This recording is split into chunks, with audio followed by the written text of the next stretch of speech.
Record দেখা। আদালত তো তোর গোলাম, তোর বাপ আর্মি ছিল, তুই আর তোর আমার দুইটা ভাতার আর্মি ছিল, তোর ভাই আর্মি, তোর টাকা পয়সা অডালা, যা মন চায় তা করতেছিস। আমরা তো গরিব পরিবারের সন্তান, আমাদের তো কোনো দাম নাই এই দুনিয়াতে।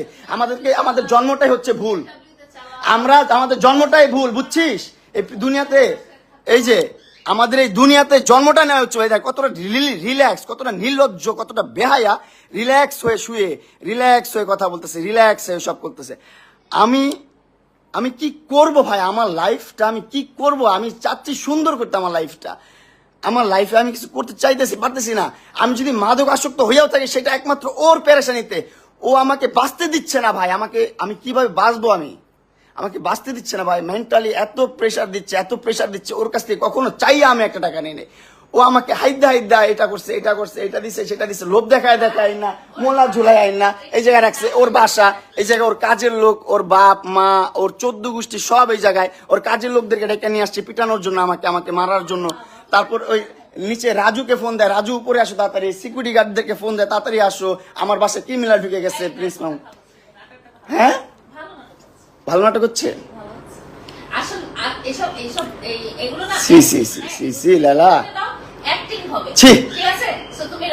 তোমার মতন জঘন্য নিকৃষ্ট ভিতর খারাপ মানুষ আমি জীবনও দেখি নাই। তোমার কাছ থেকে আমি রিলিফ চাই। তুমি কেন মামলাগুলো তুলবা না? অনলাইনে বলে মামলাগুলো তুলে দিচ্ছি আমি, এটা হয় না, সেটা হয় না, সবকিছু ঠিকঠাক। কিন্তু আমার কাছে আইসা ভাই, সোশ্যাল মিডিয়ার বাইরে যখন বাস্তব লাইফে আসে, আমি এই মেয়ের সাথে ঘুরতে পারবো না, ওইখানে যেতে পারবো না, সেখানে যেতে পারবো না, এটা করতে পারবো না, সেটা করতে পারবো না, ওর বাসায় এসে থাকতে হবে, ওর বাসায় সময় দিতে হবে, ওর সাথে সেক্স করতে হবে, ওর সময় দিতে হবে।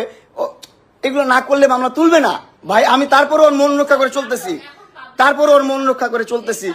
তারপর ও আমার কি করতেছে ভাই? ওর ফ্যামিলি, ওর 14 গোষ্ঠী সবকিছু নিয়ে আমার সবকিছু ধ্বংস করে দিচ্ছে। আমার মোবাইলটা স্টকিং করে যত ভিডিও ছিল, আমার ফ্রেন্ডদের সাথে ঘুরতেছি ফিরতেছি, যা করতেছি, সব ভিডিও ও নিচ্ছে ওর মোবাইলে নিয়ে। ও কি করছে? ওর সাংবাদিক বন্ধুদেরকে দিয়ে বলতেছে এগুলো পোস্ট করেন, খারাপভাবে ক্যাপশন দিয়ে খারাপভাবে রিপ্রেজেন্ট করেন, মামুনকে একদম ধ্বংস করে দেন। ওরে অনলাইনে নিয়ে আসছি আমি, ওরে অনলাইন চিনাইছি আমি, ওরে ভিডিও করাইছি আমি, ওর ভিডিওতে আনাইছি আমি, ওরে কন্টেন্ট করা শিখাইছি আমি, ওরে ইনফ্লুয়েন্সার বানাইছি আমি। এখন আমার বিরুদ্ধে কন্টেন্ট করে, আমাকে ধ্বংস করার জন্য কন্টেন্ট করে, বুঝছো? হ্যাঁ, প্রাইভেসি তুমি আনছো কেন তোমার বাসায়? আমার বাসায় ঢুকতে না দিলে তুমি ঢুকতে পারবা? তুমি ঢুকতে পারছো আমার বাসায় কখনো? আমার বাসায় কখনো ঢুকতে পারছো তুমি? আমার বাসায় কখনো ঢুকতে পারছো তুমি? জি না, তুমি আনছো আমাকে মামলার জোর দিয়ে আনছো তুমি আমাকে মামলার জোর দিয়ে। বলো, কথা বলো, তোমাকে আমি সমস্যা নাই। তুমি তোমার রাইট দেখে সুন্দর করে বসছো কথা বলার জন্য, বলো, আমি কথার উত্তর দিব, সমস্যা নাই। বলো তো, আমি তোমার কথা উত্তর দিব। তুমি তোমার বেডরুমে আনছো, তোমার বেডরুমে অ্যাক্সেস, হ্যাঁ, তোমার বেডরুমে ঘুম পাড়াইছো আমাকে সারা রাত। তুমি আমাকে অবশ্যই জি না, আমি যদি না চাই, এই দেখেন একটা পরিবেশ কখনো কি এরকম থাকে? ও আর আমি থাকবো কখনো? থাকবো যদি ও অ্যাক্সেস না দেয়, আমি ওর বাসায় কিভাবে ঢুকবো? ও অ্যাক্সেস দিছে বলে তো। ও বাবা, কি অ্যাক্টিং, ওভার অ্যাক্টিং লাইভ দেখে নাকি? লাইভ দেখে? আচ্ছা ভাই, আমি জানি না আপনারা কি করবেন বা আপনারা কিভাবে নিচ্ছেন। অনেক কষ্টে থেকে এই লাইফটা করতেছি, অনেক কষ্টে থেকে। হ্যাঁ, লালা পশলে গাছ ঠিক করে নেই ভাই। 4টা বছর ওর পিছনে আমি শ্রম দিছি, 4টা বছর ওর জন্য আমি কষ্ট করছি ভাই। 4টা বছর আর এস্টাবলিশ করছি, টাকা পয়সা দিয়ে না, সম্পত্তি দিয়ে না, কিন্তু সোশ্যাল মিডিয়াতে ব্লু ফেরি লালা মানে একটা নাম আসছে, এটা আনার পিছনে অনেক কষ্ট করছি ভাই। অনেক কষ্ট করে কন্টেন্ট করে সাথে নিয়ে ঘুরছি, সাথে গ্র্যান্ড ওপেনিং, যেখানে গেছি যেভাবে কন্টেন্ট করা লাগছে সবভাবে করছি। সমাজে বুড়া বেটির জামাই ছাড়া কোনো সাউন্ড আমি পাই নাই ওরে নিয়ে। ওর কারণে এই একটা খারাপ নাম আমার জীবনে চলে আসছে। বুড়া বেটির জামাই, টাকা লোভে বিয়ে করছে ভাই। আমি জামাই না ভাই, বিয়ে করি না, কিচ্ছু করি নাই ভাই। ও কি করতো ভাই? প্রথম থেকে একটু করে গিফট দিত, তখন তো আমি অনেক ছোট মানুষ, আমি বুঝতাম না ভাই। এখন তো বুঝতেছি যে ভাই কি করছে জীবনে, আর আমি জীবনে কি করছি ভাই, এত বড় ভুল কিভাবে করছি ভাই। কি করতো, ছোট ছোট করে গিফট দিত। আমার প্রথম বার্থডেতে ওর সাথে যখন দেখা, 6 মাসের মাথায় ও আমার 12 লাখ টাকা দিয়ে একটা গাড়ি কিনে দিচ্ছে। তখনই তো আমি ইমপ্রেস, ও মাই গড, এত টাকা দিয়ে গাড়ি কিনে দিচ্ছে আমাকে, কত সুন্দর ভালো বন্ধু। আমাকে এমনও বলছে সারা জীবন আমি তোমার ভালো বন্ধু হয়ে থাকবো, আমার সাথে কোনো ধরনের তোমার কমিটমেন্ট দরকার নেই, এটা নেই এটা নেই সেটা নেই, তুমি আমার সাথে ভালোভাবে থাকবা, এতটুকুই। আমিও ঠিক আছে, আমি মেনে গেছি ছোটবেলা, হ্যাঁ হ্যাঁ ঠিক আছে লালা তুমি যা বলছো তাই। কিন্তু এখন দিন শেষে এসে যখন আমি আমার মতো মুভ অন করতে গেছি, তখন দেখি ও আমাকে মামলা মোকদ্দমা দিয়ে এটা ওইটা সেটা করে, ক্ষমতার অপব্যবহার করে আমার জীবনটা হেল করে দিছে ভাই, নষ্ট করে দিচ্ছে জীবনটা ভাই। আমার জীবনটা নষ্ট করে দিচ্ছে। কেন ভাই? আমি পান্তা ভাত খেয়ে থাকলেও, বস্তিতে থাকলেও, রাস্তায় থাকলেও অনেক সুখে থাকতাম ভাই, অনেক ভালো থাকতাম ভাই। এরকম প্যারা নিয়ে থাকতাম না ভাই, আমি বহুত কষ্টে আছি ভাই, বহুত যন্ত্রণায় আছি ভাই। ও সোশ্যাল মিডিয়াতে এসে বলছে, কিন্তু আপনারা দেখছেন যেখানে বলছে যে আমি প্রত্যেকটা মামলা তুলে নিব, ওর সাথে এখন ভালো সম্পর্ক বজায় রাখবো।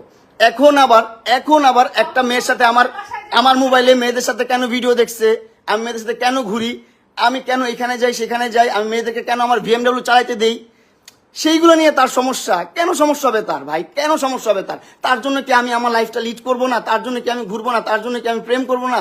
তার জন্য কি আমি বিয়ে করবো না? জীবনে কিচ্ছুই করতে পারবো না। সে তো 2টা বিয়ে অলরেডি করে ফেলছে ভাই, 2টা বিয়ে করছে অলরেডি ভাই, অলরেডি 2টা বিয়ে করছে, এবং 2টা সংসার থেকে ডিভোর্স হয়েছে তার। 2টা সংসার থেকে সে করতে পারে নাই। কেন করতে পারে নাই?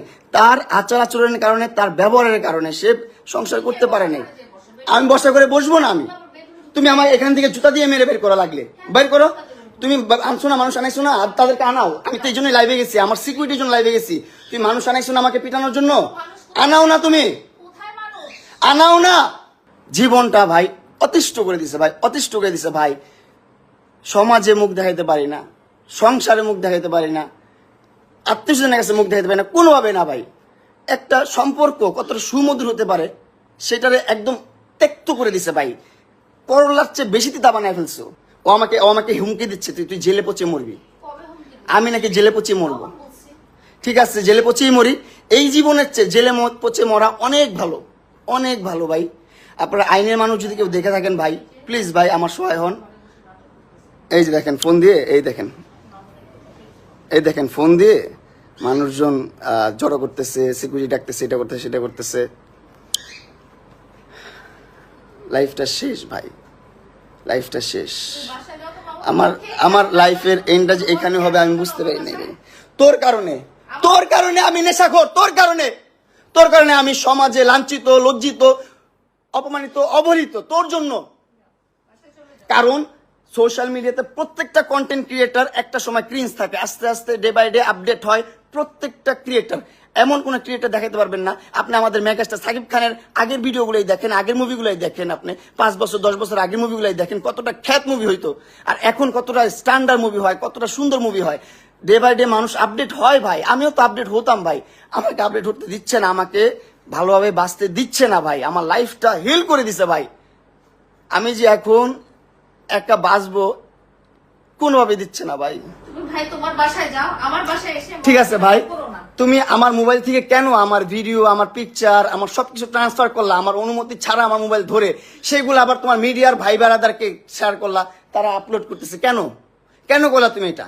তোমার এই যে তোমার মাইয়াগুলার সারা জীবন পরিচয় দিচ্ছে আমার কাজিনের বাচ্চা, আমি বিয়ে করি নাই, আমি প্রেম করি নাই। ও সারা জীবন পরিচয় দিচ্ছে, সারা জীবন বলছে, সারা জীবনে 4-5টা বছর ধরে বলছে যে আমার এই 2টা হচ্ছে আমার কাজিনের বাচ্চা, আমার বাচ্চা না, আমি বিয়ে করি নাই, আমি জীবনে প্রেমই করি নাই। এইটা বলছো। আল্লাহর কসম ও বলছে যে আমি একটা প্রেমও করি নাই, আমার বাপ মা এত স্ট্রিক্ট, আমি আর্মি ফ্যামিলির, আর্মি ব্যাকগ্রাউন্ডের, আমাকে একটা মুভমেন্ট করতে দেয় না, একটা জায়গায় যাইতে দেয় না, এটা বলছে এই মহিলা। কিন্তু দিন শেষে জানা গেল কি 2টা বিয়ে করছে। প্রেম কত করছে তার তো কোনো হিসাব নাই, দেশ বিদেশ ঘুরে বেড়াইছে, কত কিছু করছে না করছে তার তো কোনো হিসাবই নাই, তার কোনো হিসাব নাই। তারপর 2টা বাচ্চা আমার সাথে কাজিন হিসাবে পরিচয় করাইছে, আমার ভাই বোন বলে ডাকে, এখনো ডাকে ভাই বোন বলে। ঠিক আছে, এখন মানলাম আমি, ওর বাচ্চা হয়েছে, বিয়ে হয়েছে, ওর বিয়ে হওয়ার পর আমি বলছি যে ভাই আমি বিবাহিত মহিলা পছন্দ করি না।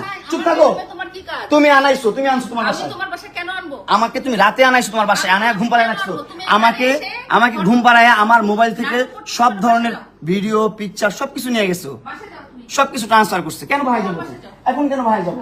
কাজ শেষ, ভিডিও নেওয়া শেষ, হ্যাঁ ভিডিও নেওয়া শেষ, এই জন্য বাসায় যাও।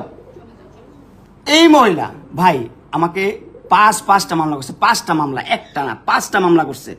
আর বাংলাদেশের আইনটা ওর কাছে এতই সোজা, এতই কেনা ওর কাছে, ওর বাপদাদার আইন, ও যেভাবে বলে সেভাবেই মামলা হয়। পদে পদে মামলা হয় ভাই, পদে পদে মামলা হয়, যেভাবে বলে সেভাবেই মামলা হয়। কেন? আমি যখন আমার সাথে ব্রেকআপ কেন হয়েছে, কারণ ও বিবাহিত, আমার কাছে লুকাইছে 4টা বছর, 4টা বছর লুকায় রাখছে যে ও বিয়ে করে নাই, ওর সংসার হয় নাই, ও ইভেন ও প্রেমও করে নাই, এটা বলে রাখছে 4টা বছর। যখন 4 বছর পর আমি প্রুফ পাইছি যে না ও বিবাহিত, ওর সংসার আছে, সবকিছু আছে, সবকিছু ছেড়ে ও এরকম করতেছে, তখন থেকে আমি ওর সাইড থেকে সরে গেছি। আর তখন থেকে ও আমার বিরুদ্ধে মামলা দেওয়া শুরু করছে, অগণিত মামলা দিয়ে দিছে। এই যে এখনো মনে হয় মামলা রেডি করতেছে, আর কয়েকটা মামলা দিবে। হ্যাঁ, সরকার তোর কিনা, আইন তোর কেনা, ওর বাপদাদার গোলাম না, ওর যেমনি করবে এমনি চলবো। আমরা তো মনে করেন ফকিনের পোলা পাইন, বস্তির পোলা পাইন, আমগো কথায় কোনো কিছু চলবো না ভাই, আমগো কথায় কোনো কিছু চলবো না এই দুনিয়াতে। আমগো জন্ম নেওয়াটাই হচ্ছে ভুল, এই পৃথিবীতে আসাটাই অনেক বড় ভুল। জন্ম কেন নিচ্ছে এই পৃথিবীতে, এটা সবচেয়ে বড় ভুল। জন্ম নেওয়ার সাথে সাথে মরে যেতাম, সেটাই ভালো ছিল, বুঝছেন? আমি কি ছিলাম, তুমি কি ছিলা? ডিভোর্সি মহিলা, 2টা সংসার করতে পারো না, স্টুপিড কোথাকার, জানোয়ার কোথাকার, অভদ্র মহিলা, বেয়াদব মহিলা, যেভাবে ইচ্ছা সেভাবে চালাচ্ছ। 50 বছর হয়ে গেছে গা, 50টা বছর হয়েছে। আমার মাত্র সবে কয় বছর, আমার সবে কয় বছর, তোর অর্ধেকেরও কম আমার বয়স, তোর অর্ধেকেরও কম। কি চালটা চালস তুই? তুই এইখানে এদিকে সম্পর্ক নষ্ট করিস, ওদিকে সম্পর্ক নষ্ট করস, সব দিকে সম্পর্ক নষ্ট করস। মাসুদ ভাইয়ের সাথে পর্যন্ত সম্পর্ক তুই নষ্ট করছিস, অবশ্যই। মাসুদ ভাইয়ের সাথে সম্পর্ক নষ্ট করে দিচ্ছে, সবকিছু করে দিচ্ছে, মানে একবার ছিন্নমূল করে দিচ্ছ আমাকে। ওর মুখে তো ভাই মাল্টিপল সার্জারি করার মুখের মধ্যে থ্রেটিং করা, এটা করা সেটা করা। ওর মুখে এমনি টোক্কা দিলেও কালো হয়ে যায়, এমনি টোক্কা দিবে না এসে আপনারা, কালো হয়ে যাবে ওর মুখ। আমি নোংরা মানুষ বুঝলাম তো, তুমি তো পাক পবিত্র মানুষ, মদ খাও, গাঁজা খাও, কি না করো তুমি, নেশা করার বাচ্চা কোথাকার। অবশ্যই চলো চলো, তোমার রগে যদি পাওয়া যায়, তোমার রগে যদি নেশা পাওয়া যায়, তোমার রগে যদি গাঁজা পাওয়া যায়, তোমার রগে যদি মদ পাওয়া যায়, কি হয় বলো? করবো, আমারটা পাওয়া যাবে, আমি বললাম, কিন্তু তোমারটা পাওয়া যাবে, তোমারটা পাওয়া যাবে 100%। তুমি আমার সামনে বসে খাইছো, জুতা লাল করে এলাম, বাচ্চা মিথ্যাবাদী কোথাকার। এত বড় মিথ্যা কথা বলিস লাইভ দেখে? তুই আমার সামনে গাঁজা খাইছিস, আবার কিসে গাঁজা খাইছিস? মানে গাঁজা খোর কোথাকার,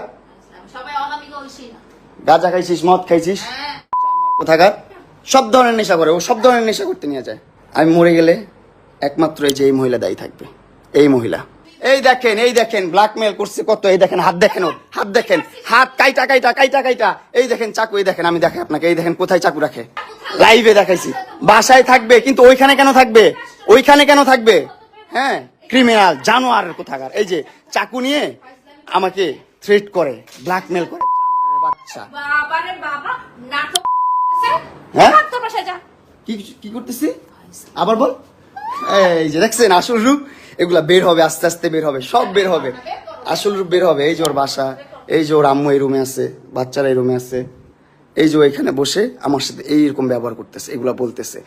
আমি বলছি ভাই তুই তোর মতো থাক, আমার মতো থাকতে দে ভাই, আমার মতো থাকতে দে, আমার লাইফটা লিড করতে দে, আমাকে বাঁচতে দে। ও দিবে না।